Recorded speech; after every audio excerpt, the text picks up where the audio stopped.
Joseph Stalin. He was as powerful and unprincipled as any dictator in history. He transformed Russia from a peasant society to a global superpower. But the human cost was staggering. Twice as many people were executed under Stalin's regime than were killed by Hitler.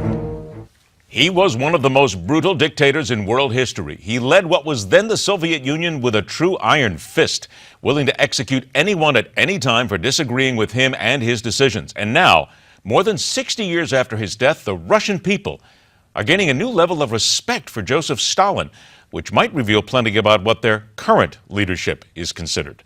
Our guest is Director of Russian Studies at the American Enterprise Institute, Leon Aron. Leon, it's a pleasure to talk to you again. Thank you very much. This slaps me and so many other people right in the face when we hear the Russian people actually are trying to almost rewrite history and say that maybe Joseph Stalin wasn't all that bad. Why is this renaissance happening? Well, first of all, can we separate the Russian people from this regime? And the reason for that is because, frankly, in order to know what Russian people really think, go back 20 years to the Gorbachev-Yeltsin years of glasnost and perestroika, where Stalin's popularity plummeted because every newspaper, even television screen, was filled with the stories of his crimes. But it's like with the Germans. You have to teach it again and again and again in order for that dragon not to come back to the surface. And I'll tell you why it's coming to the surface. Well, first of all, there is this, as you correctly pointed out, renaissance. But it's not just Stalin's renaissance. It's the renaissance, it's an authoritarian renaissance that drenches out the entire system of legitimizing mythology that existed in the Soviet Union.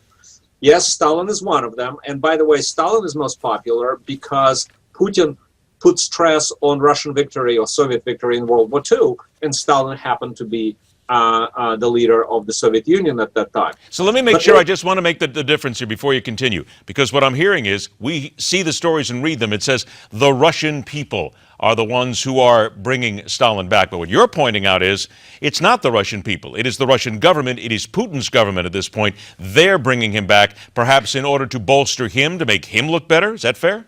Well, of course, Putin is doing, of course, not even nearly as brutally, but very similar. Putin is trying to, remember, Russia has been stagnant economically since 2012 and now is in a deep economic crisis. The only thing working for the regime is this new mythological narrative that Russia has been wronged by the end of Cold War, and Putin is righting the wrongs. He is protecting Russians. Russia is rising off its knees. This is the literal mantra. Who do you look to for Russia's rising of its knees? Well, you look to the mythological Stalin. I'm saying mythological because not only, as you said in your intro, he killed all those people, but it's also because the World War II, the staggering 20 to 24 million people killed.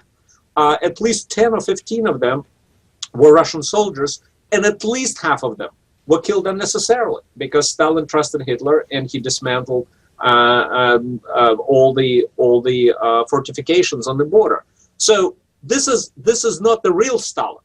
But look, if not a single critic is allowed on television, if not a single critic, either of Stalin or Putin, is allowed to reach a wide audience beyond the intellectuals on the internet, and everybody's telling you that Stalin was great. Well, I mean, what people could resist this? Well, let's look at this then, because of course, anybody who knows history understands the repression that the Soviet Union forced on a lot of its people. However, in the last couple of decades, I think Americans and others here in the West believe that, well, wait a minute, they now have telephones, they have TV, they have new media sources. They actually can understand what's happening around the world. But isn't that a little bit of a fallacy? Because under Putin, it has quietly come down to another level of regression, if you will, and also keeping people down once again. They don't really know what's going on, so therefore they're not really educated enough to know that Putin is basically pulling the wool over their eyes again. Well, 95% of the Russian people do not go to internet for their news. They go to television, and the television is completely monopolized. And it still is state-controlled, no matter how many times people want to say Well, that it's a free press. It returned, yes, it returned to either direct ownership or state control, precisely.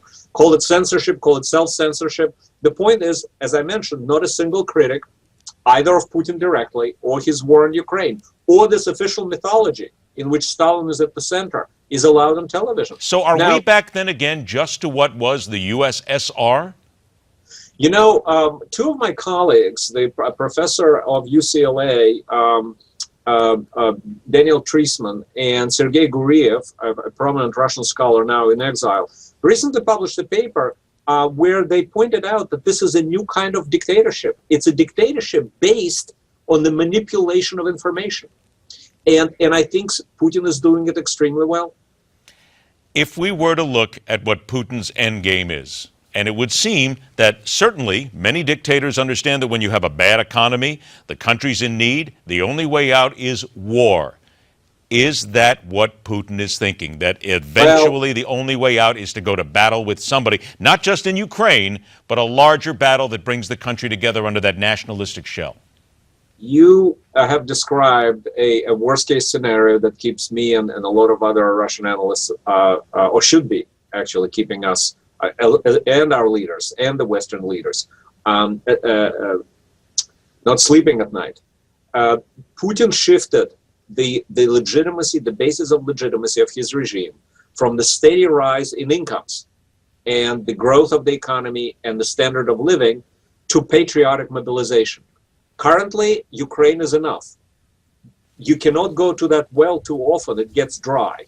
You need to provide a more or less plausible narrative. Not everything could be invented.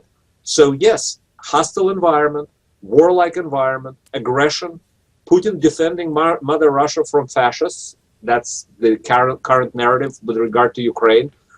If he achieves a total victory in Ukraine, which I think involves a change of regime there, by the way, who knows?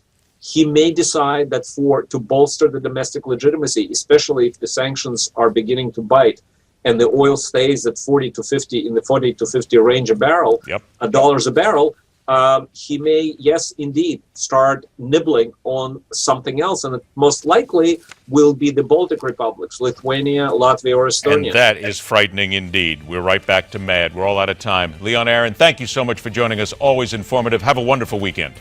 You too. Thank you very much. Member of the Rock and Roll Hall of Fame's in the hospital. You won't believe why, though.